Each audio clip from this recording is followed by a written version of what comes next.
আরে আজান দিলে সবার আগে মসজিদে যায়, মসজিদের বাইরে এসে সুদের টাকা খায়, নামাজ হইল না রে তোর, নামাজ লইলি না খবর।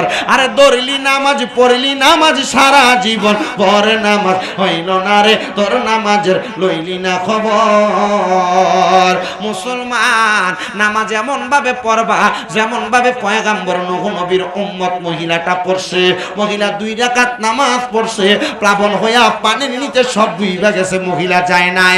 ও বন্ধুরে, পয়গাম্বর নূহ আলাইহিস সালাতু ওয়াস সালামের উম্মতের সকল উম্মত যদিও মানে, কিন্তু এই মহিলাটা মানছে, এটাও কেমন সত্য কথা। নূহ নবী ডাক দিয়া কয়, জগতের মানুষ রে, আমি যখন আমার নৌকাটাকে এক জায়গায় রাইখা দিলাম, ইহুদিরা আমি নূহ পয়গাম্বর রে এমন ভাবে অস্বীকার করা শুরু করছে।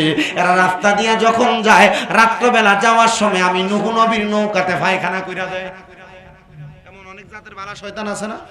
দেখবেন আপনার কাছে যদি সকালবেলা যদি আপনার কাছে বত্তা খাইবার লাগে কাম খোঁজে, আর যদি এটার যদি দিনের বেলা না দেয়, রাইতে ফুরা গাছের আম কাছে ফাইরে লয়ে দেয়। এমন সুর আছে না? এই কথা কই না আছে না?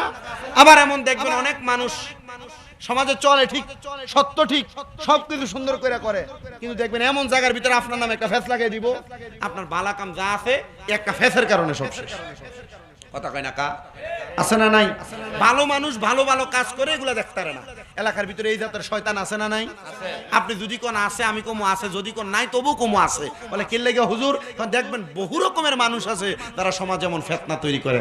আল্লাহ আইগুলা থেকে আমাদেরকে হেফাজত করেন, জোরে কোন আমিন।